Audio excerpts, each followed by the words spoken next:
আসসালামু আলাইকুম। কিছু মানুষের ব্যবহার দেখবেন এরকমের, রেস্টুরেন্টে খাইতে গিয়া একটা রেস্টুরেন্টে ওয়েটার থাকে, তারা 50 টাকা 100 টাকা টিপস দিয়ে লায়, শরীরের মধ্যে লাগে না, হ্যাঁ বড় লোকই দিয়ে দিব যে আমি রেস্টুরেন্টে খাইতে গেছি, আমি কি ছোটোখাটো মানুষ, আমি 1000 টাকা খাওয়ান খাইছি, 50 টাকা 100 টাকা যদি টিপস না দেই তাহলে কি আমার মান সম্মান থাকবো? থাকতো না। হ্যাঁ দিছে, ফুরাইছে না, দেখবেন কোনো গিয়া ফুরায়, কোনো গিয়া শুনে লাগে।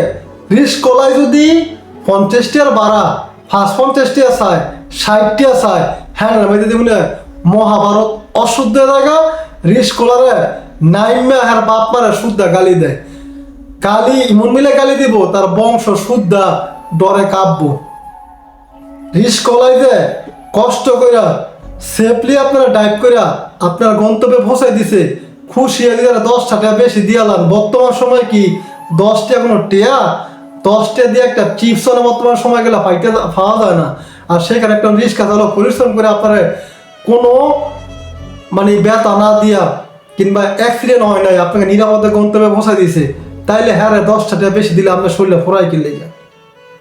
রিস্ক করাও তো একটা মানুষ, বেড়ায় আপনার মতো সচ্ছল না দেখেই রিক্সা চালায়। আর যদি দেশ রিক্সা না চলতো, আপনি আর আমি যে জমিদারি ব্যবসা দিলে চলি, আপনি কি যাইতে পারতেন? হাইটে গিয়ে আপনি আপনার বাসা থেকে কোনটা পৌঁছাইতে পারতেন? রিস্ক করার আসে দেখে আপনার সুখে দুঃখে তারা আপনার পাশে দাঁড়ায়, বিনিময়ে আপনি আমি কিছু টাকা তাদেরকে দিই। তাদেরকে যদি আপনি 100 টাকা ভাড়া করে আনছেন, রিস্ক কলা করলে 100 টাকা দিবেন, আপনি তার 120 টাকা দেন, দেখবেন একটা মুচকি হাসি দিও, ভাই ভাড়া তো 100 টাকা, 120 টাকা দিলেন যে। তারা শুধু বলেন এটা আপনার প্রাপ্য, আপনি তো আমাকে পরিশ্রম করে কেন নিয়ে আসছেন। দেখবেন পরবর্তী সময় উনি আপনাকে কতটা সম্মান করে। এই কাজটাকে আমরা করি, এই কাজটা আমরা করি না। কেন করবো? আমাদের কত হইলো, আমরা টাকা পয়সাওয়ালা মানুষ, আমি কেন রিস্ক করার সম্মান করবো? সাথে রিস্কা চালা ভাত খায়। মনে রাখেন, আপনারা যে আল্লাহ তাআলা বানাইছে, ওই রিস্কা চালককে সে আল্লাহ তাআলা বানাইছে।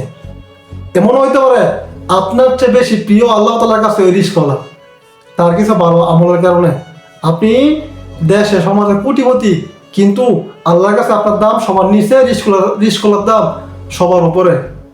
এই কারণে সর্বপ্রথম এইভাবে বিচার করবেন, আপনার যে আল্লাহ বানাইছে, রিস্কওয়ালার হে আল্লাহ বানাইছে। আপনি একজন মানুষ, রিস্কওয়ালাও একজন মানুষ, মানুষ হিসাবে তাকে মূল্যায়ন করুন।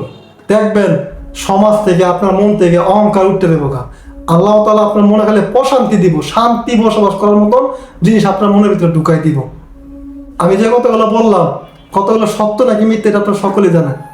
যারা বাইক চালায় হেরা মনে করে কি হেরা কি জানি কিনা লাইছে, রিস্ক করে দেখবেন বাবের বয়সের সময় রিস্কা চালক হ্যাঁ রেখে তুই তো করে গালি দে। এইটা সমাজের মধ্যে সবচেয়ে বড় একটা সমস্যা, রিস্কা চালক। আর যারা বাইক কিনতে হেরা মনে করে কি পুরো দুনিয়া কিনা লাইছি, পুরো পৃথিবী এখন কিনা লাইছি। আমার কথাগুলো যদি ভালো লেগে থাকে, সত্য হয়ে থাকে, তাহলে অবশ্যই ভিডিওতে লাইক, কমেন্ট, শেয়ার করে সবাইকে দেখার সুযোগ করে দিবেন।